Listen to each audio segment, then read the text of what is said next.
स्वागत है एक बार फिर से आपके अपने YouTube channel knowledge of medicine में, जहां आप पाते हैं दवाइयों के बारे में संपूर्ण जानकारी। फ्रेंड्स, आज के इस वीडियो में हम सीखने वाले हैं अनचाहे गर्भ को हटाने के लिए प्रयोग में लाई जाने वाली एक मेडिसिन अनवांटेड किट के बारे में। हम जानेंगे कि अनवांटेड किट क्या है, साथ ही साथ इसे हम और नाम abortion kit, pregnancy termination kit, MTP kit आदि नाम से भी जानते हैं। तो हम जानेंगे कि अनवांटेड किट की क्या कंपोजिशन रहती है, अनवांटेड किट के अलावा किस किस ब्रांड नेम से आपको मार्केट में मिल जाती हैं, साथ ही साथ यह किस महिला को नहीं देना चाहिए, एवं यह जो अनवांटेड किट है यह कितने महीनों तक के फीटस को अवॉइड करने के लिए आपको सफिशिएंट है। साथ ही साथ अनवांटेड किट लेने के बाद हमें कॉम्बिनेशन में कौन सी मेडिसिन महिला को दी जानी चाहिए। तो इन महत्वपूर्ण टॉपिक्स के ऊपर हम आज सीखने वाले हैं, तो वीडियो को पूरा देखें क्योंकि जो दवाओं की अधूरी जानकारी होती है वह काफ़ी घातक होती है। तो वीडियो के लास्ट तक बने रहिए। मैं हूं आपका दोस्त किशन और आप देख रहे हैं आपका अपना YouTube channel knowledge of medicine. तो चलिए फ्रेंड्स, शुरू करते हैं। फ्रेंड्स, इस किट के बारे में सबसे पहले हमें यह जान लेनी चाहिए कि यह केवल और केवल आपको डॉक्टर के प्रिस्क्रिप्शन पर ही लेना चाहिए। अगर हम इस किट के थोड़ा इंट्रोडक्शन की बात करें तो यह 5 टैबलेट का एक किट आता है, जिसमें एक बड़ी टैबलेट एवं 4 छोटी टैबलेट होती है। जो बड़ी टैबलेट होती है उसमें मिलाई जाने वाली साल्ट का नाम आपको मीफेप्रिस्टोन है, एवं साथ ही साथ जो 4 छोटी टैबलेट होती है उसमें मीजोप्रोस्टॉल नाम की साल्ट मिलाई जाती है। अगर हम इसके और ब्रांड नेम्स की बात करें तो उसमें आपको पॉपुलर ब्रांड्स में अनवांटेड किट, MTP किट, साथ ही साथ या अपने बहुत सारे ब्रांड से आपको मेडिकल स्टोर पे एवं एबॉर्शन किट के नाम से भी आपको मेडिकल स्टोर पे मिल जाती है। अब यूजेज जान लेने से पहले हम जानते हैं दोस्तों इस MTP किट के साइड इफ़ेक्ट्स के बारे में। अगर हम इनके कुछ कॉमन साइड इफ़ेक्ट्स की बात करें महिलाओं के ऊपर, तो उसमें महिलाओं को नौजिया हो सकती है, वोमिटिंग हो सकता है, डायरिया की समस्या हो सकती है, हेडक हो सकता है महिला को, साथ ही साथ स्टोमक में पेन हो सकता है एवं वेजाइनल ब्लीडिंग हो सकता है। इसमें स्टोमक पेन और वेजाइनल ब्लीडिंग दोनों आम समस्या है। तो जब यदि कोई महिला जो कि MTP किट का प्रयोग करती है और उसके अंदर स्टोमक पेन और वेजाइनल ब्लीडिंग होना स्टार्ट हो जाता है, तो इसका मतलब यह होता है दोस्तों कि यह जो किट है महिला के ऊपर काम कर रही है। बट वही अगर वेजाइनल ब्लीडिंग ज़्यादा हो रही है, सीवियर कंडीशन में हो रही है, स्टोमक पेन रुक नहीं रहा है, तो आप अपने डॉक्टर से ज़रूर कंसल्ट करें, नहीं तो यह कुछ ज़्यादा आपको प्रॉब्लम दे सकती है।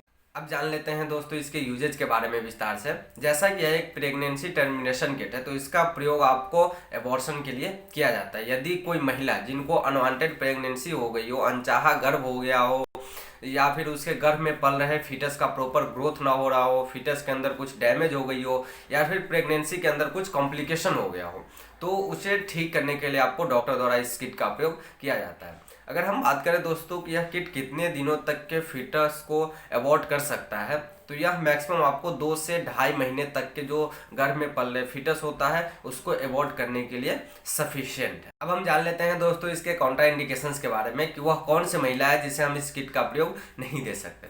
तो यदि कोई महिला जिनको एटोपिक प्रेगनेंसी हो गई हो, अगर हम एटोपिक प्रेगनेंसी को सिंपल शब्दों में समझे तो वह प्रेगनेंसी जो महिला के गर्भ में ना रह करके कहीं और ठहर गई हो, तो उस समय इस किट का प्रयोग नहीं किया जाता है। साथ ही साथ यदि कोई महिला जिनको हाई ब्लड प्रेशर की समस्या हो, पेप्टिक अल्सर की समस्या हो, डायबिटिक पेशेंट हो, या फिर हार्मोनल डिसऑर्डर का समस्या हो, इसके अलावा अगर हम देखें यदि महिला को वेजाइनल ब्लीडिंग हो रही हो, ओवरी से रिलेटेड कोई समस्या हो एवं पेप्टिक अल्सर हो, तो उस समय भी यह महिला को यह किट प्रयोग में नहीं दिया जाता है। अब हम सीख लेते हैं दोस्तों इस किट के डोज के बारे में।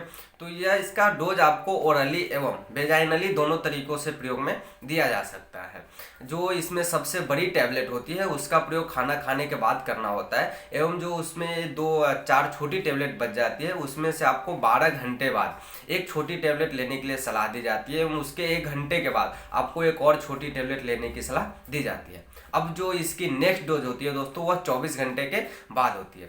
24 घंटे के बाद आपको 1-1 घंटे के अंतराल में जो दोनों छोटी टैबलेट बच जाती है उसको लेने की सलाह दी जाती है। इसमें जो बड़ी टैबलेट है उसे तो ओरली लेने की सलाह दी जाती है दोस्तों, बट जो इसमें जो छोटी टैबलेट होती है 4 उसको वेजाइनली रखने की सलाह दी जाती है। बट कई बार आपको डॉक्टर इसे ओरली लेने के लिए ही टैबलेट को प्रिस्क्राइब कर देते हैं, तो आप इसे ओरली या फिर वेजाइनली दोनों तरीकों से प्रयोग में ले सकते हैं। जब यह टैबलेट महिला को दी जाती है तो उसमें आपको पेट दर्द एवं वेजाइनल ब्लीडिंग की समस्या आम हो जाती है। जो महिला में पेट दर्द की समस्या होती है वह सामान्यतः 3 दिनों तक रहती है, एवं जो वेजाइनल ब्लीडिंग होती है महिला को वह सामान्यतः 7 दिनों तक हो सकती है।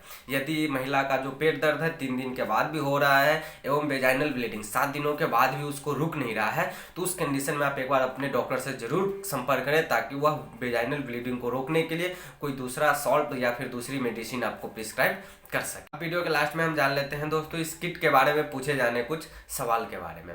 तो जो सबसे पहला सवाल पूछा जाता है इस किट के बारे में कि क्या यह ब्रेस्ट फीडिंग मदर को दिया जा सकता है या नहीं दिया जा सकता। तो इजीली आप इस किट का उपयोग ब्रेस्ट फीडिंग मदर के लिए भी कर सकते हैं, क्योंकि यह बिल्कुल सेफ है। दूसरा जो सवाल पूछा जाता है दोस्तों इस किट के बारे में कि इस किट का प्रयोग लेने के बाद नेक्स्ट पीरियड कब आती है, महिला को कब आएगा। तो अगर हम नेक्स्ट पीरियड की बात करें तो यदि कोई महिला जो कि इस किट का प्रयोग की है तो उसके पूरा एबॉर्शन होने के बाद, पूरा एबॉर्शन मतलब जब उसका एबॉर्शन कंप्लीट हो जाता है, ब्लीडिंग रुक जाती है, तो उसके बाद आपको 20 से 40 दिनों के अंतराल में आपको नेक्स्ट पीरियड आ सकता है। अब हम नेक्स्ट सवाल की ओर चलते हैं दोस्तों कि क्या इस किट का प्रयोग लेने के बाद महिला के साथ हम शारीरिक संबंध बना सकते हैं या नहीं बना सकते। तो अगर आपको शारीरिक संबंध बनाना है तो आप ब्लीडिंग रुकने के 5वें दिन के बाद, मतलब जब आप उस महिला की ब्लीडिंग रुक जाती है उसके 5 दिन के बाद आप इजीली शारीरिक संबंध बना सकते हैं।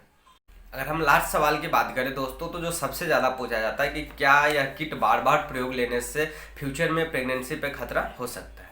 तो इसका एक सिंपल जवाब है दोस्तों कि जी हाँ, यह बार बार आपको प्रयोग में लेने से फ्यूचर में आपको प्रेगनेंसी के ऊपर खतरा हो सकता है, क्योंकि जो यह दवा है वह आपको ओवरी के मसल्स के ऊपर कॉन्ट्रैक्ट करके काम करती है। जब हम इस दवा का प्रयोग बार बार देते हैं किसी महिला को तो जो उसके ओवरी के मसल्स होते हैं उसमें कॉन्ट्रैक्ट हो जाता है, वह ढीले पड़ जाते हैं, जिस वजह से उस महिला को फ्यूचर में प्रेगनेंसी का खतरा हो सकता है, या फिर हो सकता है उसको प्रेगनेंसी ही ना हो। अगर प्रेगनेंसी हो भी तो मिसकैरेज हो जाए, तो ऐसा कोई आम समस्या आपको देखने को मिल सकता है। इसलिए जब भी आप इस दवा का प्रयोग करें एक बार आप अपने डॉक्टर से कंसल्ट जरूर करें। आप ओवर द काउंटर परचेज करके ना करें, नहीं तो आपको कुछ घातक हो सकता है। तो फ्रेंड्स, हमने यह पूरी कोशिश की है आपको कि एक शॉर्ट वीडियो के अंदर पूरी जानकारी दे दी जाए। उम्मीद करता हूँ वीडियो आपको पसंद आई हो, वीडियो समझ में आई हो। वीडियो समझ में आई हो तो वीडियो को लाइक करें, शेयर करें एवं चैनल को सब्सक्राइब करें। मैं हूँ आपका दोस्त किशन और मिलते हैं आपसे अगले वीडियो में अगले टॉपिक के साथ।